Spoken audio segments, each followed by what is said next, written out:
الحمد لله نحمده ونستعينه ونستغفره ونستهديه ونعوذ بالله من شرور أنفسنا ومن سيئات أعمالنا من يهده الله فلا مضل له ومن يضلل فلا مرشد له وأشهد أن لا إله إلا الله وحده لا شريك له وأشهد أن محمدا عبده ورسوله اللهم أصلي وأسلم على أشرف الأنبياء والمرسلين نبينا محمد وعلى آله وأصحابه ومن تبعهم بإحسان إلى يوم الدين وبعد. Allahun e falenderoj për ti falë dhe ndihmë kërkoj. Dëshmoj se nuk i takon adhurimi askujt me drejt përveç Allahut dhe se Muhamedi është rob i dërguar i tij. Paqja dhe mëshira e Allahut qofshin mbi të, mbi familjen e tij, mbi shokët e tij dhe mbi të gjithë ata që ndjekin deri ditën e Kiametit. Njeriu nga natyra e tij është shoqëror. E do shoqërinë, dëshiron që të shoqërohet dhe e urren vetmin. S'ka dyshim që shoqëria për zemrën e tij është rahati dhe është qetësi. Në veçanti kur ai shoqëri është e mirë edhe e devotshme. Andaj lumë për atë i cili e gjen shoqërinë e tij dhe ajo është e devotshme dhe mirë për atë që shoqëria e tij e marrin e tërheqin zvarr për në devijim edhe shkatrim. Pejgamberi sa sem tha el erwahu junudun mujannada. Shpirtrat janë si ushtarë të rekrutuar, do thotë që prej tyre ka besimtar, ka jo besimtar, janë disa soj, ka hipokrit, disa i kanë cilësitë e përzira, disa prej tyre janë të mirë, disa të këqij. Dhe pastaj pejgamberi sa sem tha fema ta'arafa minha i'talafa wa ma tanakara minha ikhtalafa. Ato që njihen mes vete, ato që përputhen realisht bashkohen, kurse ato që nuk përputhen largohen. Do thotë që ato shpirtra që janë ngjashëm njëri me tjetrin karakteristika përputhen edhe bashkohen, kurse ato të cilët nuk janë të njëjta, ato largohen. Kështu është edhe njeriu. Kur e takon një person i cili ka karakteristika të njëjta, gati sikur se ai vetëm se qëndron me ta dhe do shoqërimin me të, kurse kur e takon dikë tjetër që nuk është i ngjashëm me të, atëherë largohet edhe distancohen njëri me tjetrin. Jo çdo kujt i thuhet shok, po dha që e ka njeriu shok, e duhet ta di se jo çdo njeri prej tyre e këshillon, ose çdo njeri prej tyre e do për hir të Allahut azza wa jall. Andaj kur e zgjedh shoqërinë, lëshet shoqëria e cila ta do të mirën, e cila të kthjell, atëherë kur ti humbesh edhe kur ti do thot fillon që të dobësohesh. Shoqëria e cila ta tërheq ose tërheq për dorë edhe çon në adhurimin e Allahut azza wa jall. Shoqëria e cila ta kujton përmendjen e Allahut atëherë kur ti harron. Kjo shoqëri është dhunti, është mirësi, nëse e gjen kapu për të me dhëmbadhat e tua, sepse jo çdo kujt sot i thuhet shok dhe jo çdo shok sot është i mirë edhe i devotshëm edhe i cili çon drejt rrugës së Allahut azza wa jall.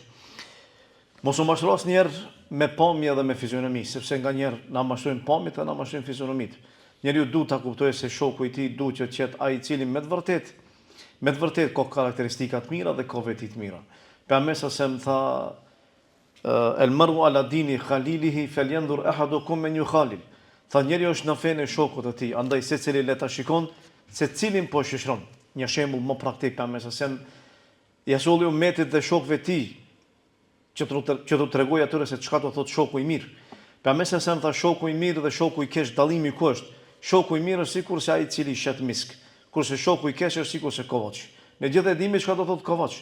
Kovaç është personi i cili punon do thotë me hekër, i cili punon me zjarr, edhe përgjithësi ai e gjen erën e keq edhe vjen erë do thotë jo e mirë, edhe normalisht kur e prek njeriu apo rrobat e tij o ja xhek, o do thotë rrobat e tij e marrin erën e keqe edhe ndikohen do thot prej vendit ku qëndrojnë, ambientit ku jeton. Kurse shoku i mirë, ai i cili e shet miskun ose e bart miskun, prej tij nuk ka dëm, o ta shet miskun, o të lyn pak, o e mohat një erë të mirë. Kështu është edhe shoku. Kur është shok i mirë, o të mëson, o të edukon, o të këshillon, ose përfiton nga pamja e tij, nga ibadeti i tij, nga karakteristikat e tij, mëson diçka. Do thot nuk shkon asnjëherë qëndrimi me ta, nuk shkon poshtë. Andaj ky përngjasim ose ky shembull që solli pejgamberi është një shembull praktik i lehtë për mendjet e tona që ta kuptojmë realisht dallimin me shokut mirë edhe me shokut keq.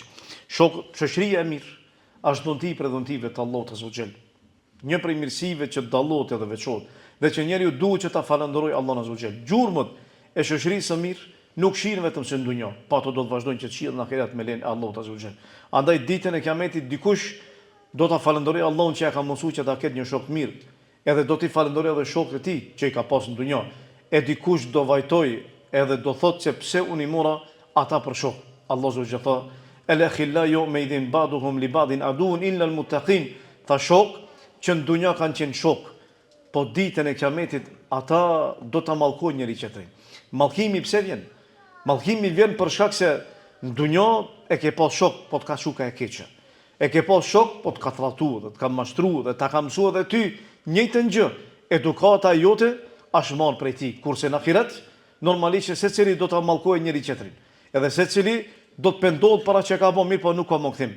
Thot Allah, përveç se të devotshmëve. Ata të devotshmit, ata që kanë qenë të mirë, që janë rujt prej harameve, ata që kanë mësuar njëri tjetrit halalin, dhe kanë mësuar njëri tjetrin rrugën për në xhami, edhe kanë mësuar njëri tjetrin rrugën se si duhet që besimtari me cilësitë dhe me vetitë e tij, ata do dallohen dhe ata do ulen në përkulltuqe, ku do qëndrojnë njëri përballë tjetrit në xhenetin e Allahut dhe do t'i kujtojnë në dunjë momentet çaste që i kanë përjetuar bashkërisht. Në xhami, shoqëri, ku kanë qenë bashkërisht. Si shok janë të rrallë. Dashuria për Allahun azza wa xal nuk është e lehtë, dhe jo çdo kujt i thuaj që du për Allah. Po nëse dikush e do dikë, edhe do shoqërinë e mirë, le ta di që në zemrën e tij ka cilësi të mira. Dashuria për Allahun dhe dashuria e shokut mirë për Allahun s'ka dyshim që jep frytet e veta. Ai i cili e do, normalisht mundohet nëpërmjet asaj dashurie të afrohet Allahut azza wa xal. Pejgamberi sallallahu alaihi wasallam me një hadith kuçi tregon se Allahu azza wa xal ka thënë që e kanë bë obligim vetësime që ata dua atë i cili duhet për hir timin, atë i cili qëndron edhe ulet për hir timin, atë i cili e viziton ose ata që e vizitojnë njëri tjetrin për hir timin dhe ata që shpenzojnë për hir timin. Allahu azza wa xal ka bë obligim vetes edhe pse nuk e ka obligim. Bile ka edhe më shumë diçka. Ai i cili e do dikë, edhe ka një shok të mirë, edhe e do për Allah, shtoja asaj që i ka dhe dy shpërblime tjera, dy dhunti dimërsi tjera.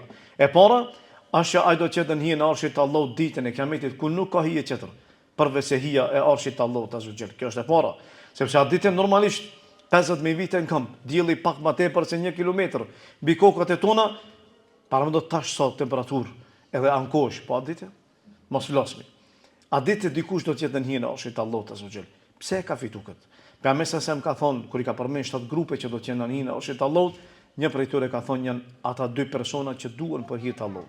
E këta 2 persona i bashkon dashuria për Allahut dhe kur ndahen me të njëjtën dashuri, do thotë, nuk është qëllimi këtu që ndahen, edhe prishet shoqëria, jo. Ata janë bashku për hir të Allahut, kanë qëndruar bashkarisht dhe kur janë nda prej atij momenti, kanë mbetë njëjta dashuri në zemrat e tyre dhe nuk ka lëviz, nuk është lëkund. E kjo është dashuri për Allah. Kjo është dashuri e cila mbetet edhe qëndron e për këtë njeriu do të shpërblehet ditën e kiametit me lejen e Allahut azza wa xal. Dhe e dyta është xheneti i Allahut azza wa xal. Xhenet. A ka më shumë se sa xhenet? S'ka. A e synon xhenetin? Po. A do xhenet atëre?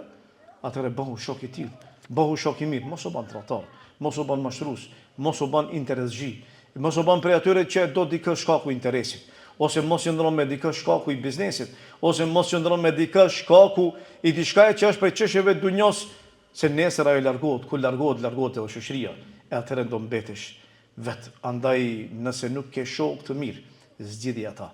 Mundohu të i gjesh ata, edhe mundohu të shkosh pas atyre, sepse qëndrimi me ta e pastron shpirtin, qëndrimi me ta e rrit imanin, qëndrimi me ta t'i rrit ambicet, qëndrimi mbi dikë tjetër, vetëm se ta prish imanin, ta prish moralin e shoku i mirë, o do të jetë rrugë për xhenet, o është del prej dyerve të xhenemit, andaj zgjedhë shoqërinë për ty dhe poshtu familjet e tu.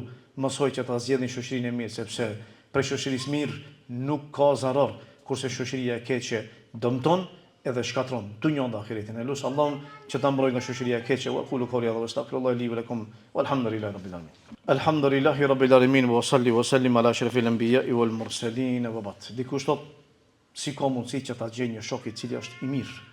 Shoku i mirë dallohet shumë lehtë, karakteristikat e tij, vetitë e tij. Normalisht shoku i mirë nuk gjendet në përvendën ku pihet droga. Shoku i mirë nuk gjendet në përvendën ku bën harame, sepse atje nuk ka shoqëri të mirë. Mundet me pas ai shok ose ai dost mi pas disa prej cilësive të mira, tamam. Ne mi njerëzit dallojmë, po megjithatë i miri nuk qëndron atje, i miri nuk qëndron në për harame, nuk qëndron në për shturje degenerime. I miri gjendet diku tjetër.